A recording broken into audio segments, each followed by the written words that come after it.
Bible Bible क्या है? Bible परमेश्वर का वचन है। बाइबल एक ऐसी किताब है जिसमें से परमेश्वर मनुष्य जाति के साथ बात करते हैं। बाइबल के दो भाग हैं, पुराना नियम और नया नियम। और बाइबल की जो कुल पुस्तकें हैं वो 66 पुस्तकें हैं और पुराने नियम में 39 पुस्तकें हैं, नए नियम में 27 पुस्तकें हैं। बाइबल जो है ग्रीक भाषा के शब्द बिब्लियो से बना है। बिब्लियो का मतलब होता है किताबों का संग्रह, यानी कि एक लाइब्रेरी।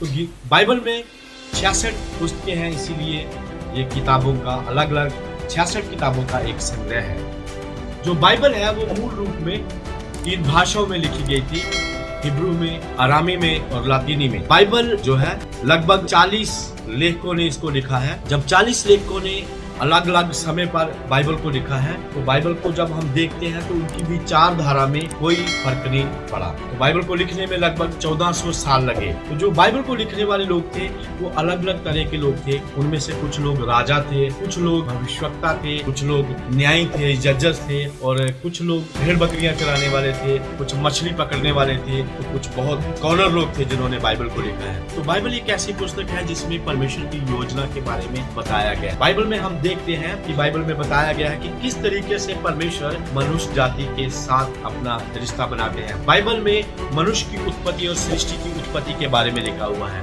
और बाइबल में किस तरीके से पाप दुनिया में आया और इंसान से परमेश्वर दूर हो गया, और बाइबल में इंसान के उद्धार के लिए, बाइबल में इंसान की नजात के लिए लिखा गया है। बाइबल का जो मुख्य सेंटर है, केंद्र बिंदु है, प्रभु यीशु मसीह है। जब हम प्रभु यीशु मसीह को देखते हैं, पुराने नियम में बेशक प्रभु यीशु मसीह नहीं दिखाई देते एज ए इंसान, लेकिन प्रभु यीशु मसीह पुराने नियम में भी है। प्रभु यीशु मसीह की जो भविष्यवाणियां थी कि वो किस तरह से उद्धार के काम को पूरा करने के लिए आएंगे, तो वो बाइबल में जो पुराना नियम है उसके हिस्से में लिखा हुआ है। नए नियम में हम प्रभु यीशु मसीह को देखते हैं कि प्रभु यीशु मसीह इस दुनिया में क्यों आए।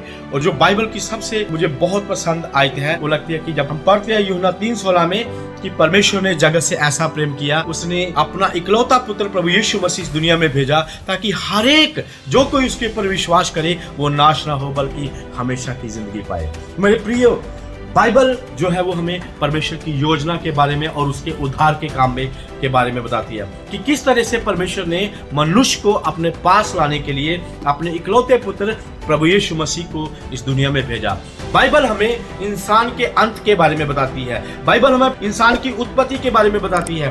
बाइबल हमें वो बातें बताती है जो अभी आने वाले टाइम में होने वाली है। बाइबल हमें पास्ट की बातों के बारे में बताती है, और जो अभी हमारे संसार में हो रहा है बाइबल हमें वो भी बताती है। जो कुछ हम अपने आसपास, जो कुछ भी हम देख रहे हैं, लड़ाइयाँ झगड़े, एक मुल्क दूसरे मुल्क के ऊपर चढ़ाई कर रहा है, जगह जगह भूकंप आ रहे हैं, अकाल पड़ रहे हैं, इन सब चीजों के बारे में बाइबल में पहले से लिखा हुआ है। और कोई भी ऐसी नई बात हमारे जमाने में नहीं घट रही जो पहले से बाइबल में दर्ज ना हो।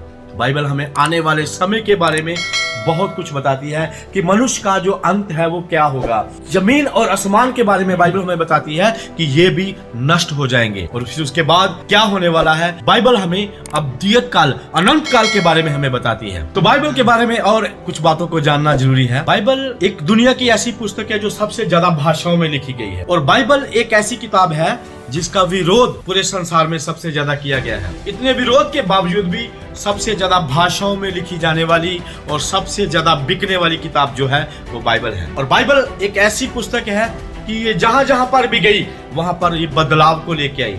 बेशक ये पुरानी किताब है, लोग बोलते हैं कि ये बहुत प्राचीन किताब है, लेकिन आज भी ये बिल्कुल नहीं है। जब हम बाइबल को पढ़ते हैं तो परमेश्वर हमारे साथ रोजाना जीवन में बातें करते हैं। तो बाइबल जो है ये कोई साधारण किताब नहीं है। बाइबल यहूदियों के लिए भी उतनी मायने है जितनी मसीहियों के लिए।